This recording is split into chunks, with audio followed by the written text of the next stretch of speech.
Sound ಸಾಕಾಗಲ್ಲ. CM ಸಾಹೇಬ್ರು ಮತ್ತೆ ಸುರ್ಜಿವಾಲ ಸಾಹೇಬ್ರು ಯೂತ್ ಕಾಂಗ್ರೆಸ್ ಸೌಂಡ್ ಕೇಳಬೇಕು ಅಂತಾನೆ ಬಂದಿರೋದು.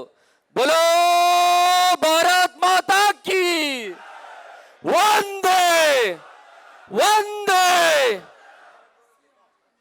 ಬಂಧುಗಳೇ, ವೇದಿಕೆಯ ಮೇಲೆ ನಮ್ಮೊಟ್ಟಿಗೆ ಇರುವಂತ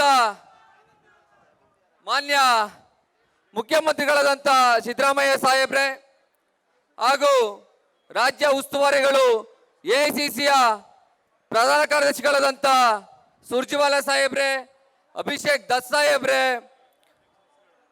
ನಮ್ಮ ರಾಷ್ಟ್ರೀಯ ಅಧ್ಯಕ್ಷರಾದಂಥ ಉದಯ್ ಚಿ ಭಾನುಜಿಯವರವರೇ, ಅದೇ ರೀತಿ ಬೈರ್ತಿ ಸುರೇಶ್ ಅಣ್ಣನವರೇ, ಈಶ್ವರ್ ಖಂಡ್ರೆ ಸಾಹೇಬ್ರೆ, ಸುಧಾಕರ್ ಸಾಹೇಬ್ರೆ, ಮಧು ಬಂಗಾರಪ್ಪ ಸಾಹೇಬ್ರೆ,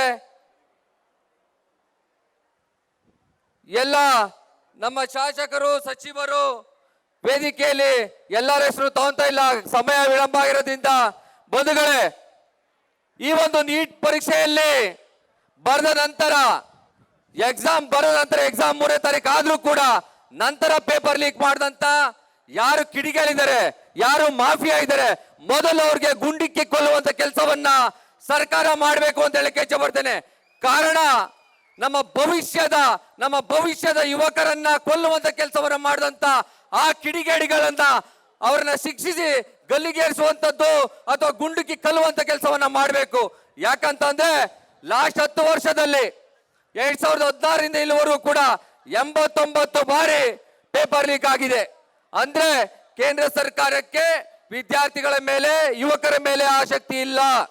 ಎಲೆಕ್ಷನ್ ಮಾಡೋದ್ರ ಮೇಲೆ, ಸುಳ್ಳು ಹೇಳೋದ್ರ ಮೇಲೆ, ರಾಜಕಾರಣ ಮಾಡೋದ್ರ ಮೇಲೆ, ಹಿಂದೂ ಮುಸ್ಲಿಂ ಗಲಾಟೆ ಮಾಡಿಸೋದ್ರ ಮೇಲೆ ಬಿಟ್ರೆ ಮೋದಿ ಅವರಿಗೆ, ಅಮಿತ್ ಶಾ ಅವರಿಗೆ ವಿದ್ಯಾರ್ಥಿಗಳ ಬಗ್ಗೆ ಅವರಿಗೆ ಕಿಂಚಿತ್ತು ಕೂಡ ಅಭಿಮಾನ ಇಲ್ಲ. ಅವರ ಕನಸಿಗೆ ನನಸು ಮಾಡೋದು ಕೂಡ ಓಟಿಲ್ಲ. ಕಾರಣ ಇಷ್ಟೇನೆ, ಅವರಿಗೆ ಕೇಂದ್ರ ಸರ್ಕಾರದಲ್ಲಿ ಕೂರ್ಬೇಕು, ಎಲ್ಲ ರಾಜ್ಯಗಳನ್ನ ಸುಳ್ಳನ್ನ ಹೇಳಿ ವೋಟ್ ಚೋರಿಯನ್ನ ಮಾಡಿ ಬೇಕಾದ ರೀತಿಯಲ್ಲಿ ಹಿಂದೂ ಮುಸ್ಲಿಂ ಗಲಾಟೆಯನ್ನ ಮಾಡಿ ರಾಜಕೀಯ ಮಾಡೋದು ಬಿಟ್ರೆ ನೀಟ್ ವಿದ್ಯಾರ್ಥಿಗಳಿಗೆ ಶಿಕ್ಷಿಸುತ್ತಾ ಇದ್ದಾರೆ. ನಮ್ಮ ರಾಜ್ಯದಲ್ಲೂ ಕೂಡ 1,80,000 ವಿದ್ಯಾರ್ಥಿಗಳು ನೀಟ್ ಪರೀಕ್ಷೆ ಬರೆದಿದ್ದಾರೆ. ಅವರ ಜೀವನ ಏನಾಗಬೇಕು?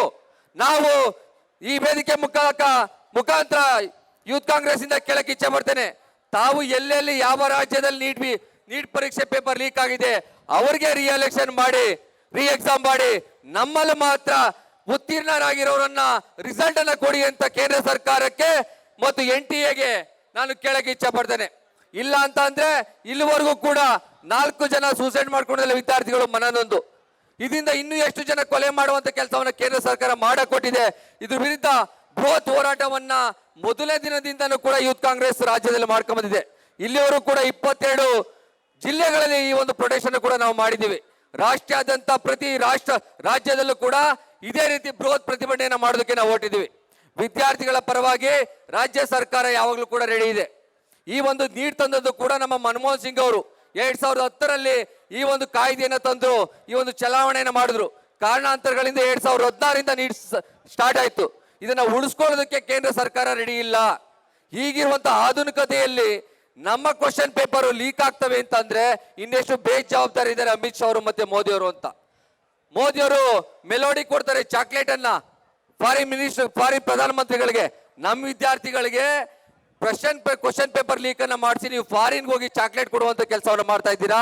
ನಮ್ಮ ವಿದ್ಯಾರ್ಥಿಗಳನ್ನ ಸಾವಿನ ದೌಡೆಗೆ ತಳ್ತಾ ಇದ್ದೀರಾ. ಅಂದ್ರೆ ನಿಮ್ಮ ಆಸಕ್ತಿ ಈ ಭವಿಷ್ಯದ ದೇಶವನ್ನ ಕಟ್ಟುವಂತ ವಿದ್ಯಾರ್ಥಿಗಳ ಮೇಲೆ ಎಷ್ಟಿದೆ ಅಂತ ಗೊತ್ತಾಗುತ್ತೆ. ನಮ್ಮ ಕಾಂಗ್ರೆಸ್ ಪಕ್ಷ ಈ ನೀಟನ್ನ ಕನಸನ್ನ ಕಾಣಿದ ಇಷ್ಟೇನೆ.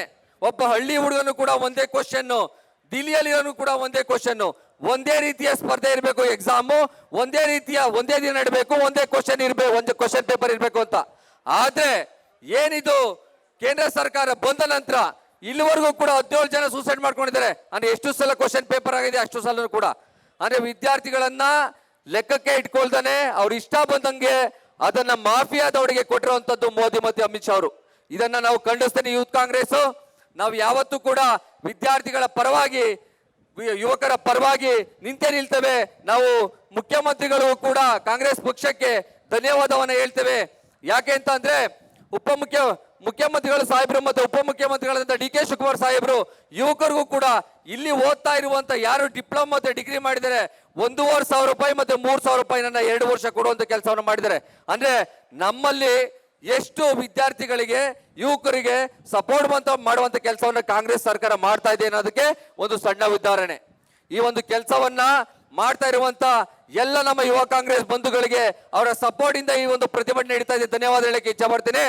ಜೊತೆಗೆ ಏನು ಕೇಂದ್ರ ಸರ್ಕಾರಕ್ಕೆ ಇಲ್ಲಿಂದ ಕಳಿಸಂತ ಬಿಜೆಪಿಯ ದಂಡಪಿಂಡ ಸದಸ್ಯರುಗಳಿದಾರಲ್ಲ, ಎಂಪಿಗಳು ಯಾರು ಕೂಡ ಈ ವಿಚಾರವನ್ನ ಬಾಯ್ಬಿಡ್ತಾ ಇಲ್ಲ.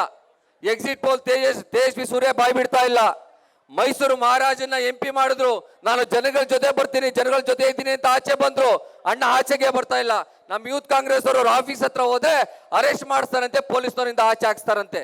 ನಾವು ಕ್ವಶನ್ ಕೇಳೋದಕ್ಕೆ ಇರೋದು, ಕ್ವಶನ್ ಕೇಳುವಂಥದ್ದು ನಮ್ಮ ಜನ್ಮ ಸಿದ್ಧ ಹಕ್ಕು, ಸಂವಿಧಾನ ಕೊಟ್ಟಿರುವಂಥದ್ದು, ಅಂಬೇಡ್ಕರ್ ಕೊಟ್ಟಿರುವಂಥದ್ದು, ಗಾಂಧಿಯವರು ಕೊಟ್ಟೋಗಿರುವಂಥದ್ದು. ನೀವೇನೇ ಮಾಡಿದ್ರು ಕೂಡ ಹೋರಾಟವನ್ನ ಮಾಡೇ ಮಾಡ್ತೀವಿ, ಕ್ವಶನ್ ಅನ್ನ ಕೇಳ್ತೀವಿ. ಈ ಹೋರಾಟವನ್ನ ಒಂದೆಡೆಗೆ ತಗೊಂಡು ಹೋಗ್ತೀವಿ ಅಂತ ಹೇಳೋದಕ್ಕೆ ಮುಖಾಂತರ ಈ ಒಂದು ಸಭೆಗೆ ಬಂದಂತ ಎಲ್ಲ ನಾಯಕರಿಗೆ ಧನ್ಯವಾದವನ್ನು ಹೇಳಿ ನನ್ನ 2 ಮಾತು ಮುಗಿಸ್ತೀನಿ. ಜೈ ಹಿಂದ್, ಜೈ ಕರ್ನಾಟಕ, ಜೈ ಯೂತ್ ಕಾಂಗ್ರೆಸ್, ಜಿಂದಾಬಾದ್. ಧನ್ಯವಾದಗಳು. ನ್ಯೂಸ್ ಫಸ್ಟ್, ನಿರ್ಭೀತಿಯಿಂದ ನಿಮ್ಮ ಪರವಾಗಿ.